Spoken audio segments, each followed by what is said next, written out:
In history, there have been few attempts to remove the blessed body of Rasulullah sallallahu alaihi wasallam. There was a very famous Muslim leader. His name was Nur-ad-Din Zinki. Nur-ad-Din Zinki was part of the Seljuk Empire, and he ruled over Syria. And he was the mentor of Salah ad-Din al-Ayyubi. One time, Nur-ad-Din, after praying Tahajjud, he went to sleep, and in his dream, he saw Rasulullah sallallahu alayhi wasallam. And Rasulullah sallallahu alayhi wasallam, in that dream, he pointed out two men with blonde hair, and he told Nur-ad-Din, which his first name is Mahmud, Ya Mahmud, save me from these two men. Mahmud woke up from the dream. He was, surprised. What kind of dream is this? And he did not pay much attention to it until he saw it 3 times in a row. Ya Mahmud, save me from these two men. Allahu Akbar.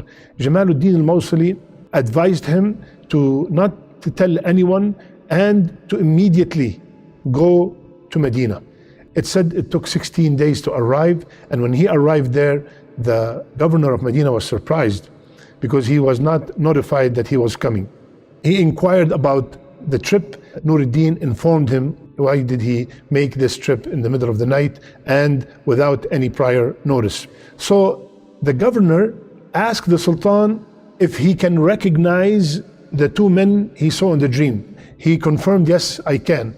So what they did is they announced all over Medina that the Sultan is here and he wants to provide a lot of food and gifts to everybody.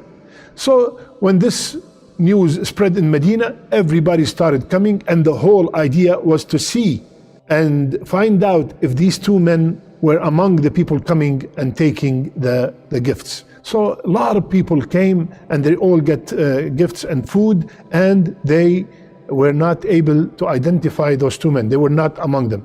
So when they finished, the Sultan asked the governor, are these the only people in Medina? That's it? There's nobody else? He said there are two men that came from Morocco recently. They have been praying a lot and they have been giving a lot of money to the people. They're very kind, they're very generous.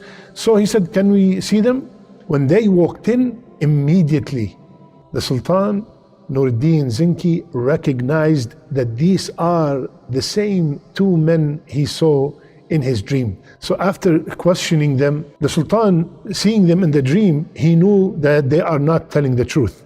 So he went to their tent and looked, he did not find anything.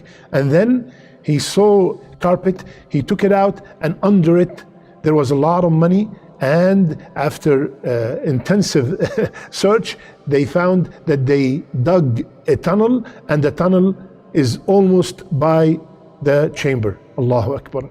They admitted to their mission, and they said, we are here to steal the body of Rasulullah sallallahu alaihi wasallam. And they were Christians, Moroccans, and they want to take it back to Rome. They were sentenced and they were executed. Now, after this incident, Nur-ad-Din Zinki ordered a trench to be dug around the sacred chamber, and the trench will be filled with molten lead in order to prevent any future attempts to steal the body of Rasulullah sallallahu alaihi wasallam.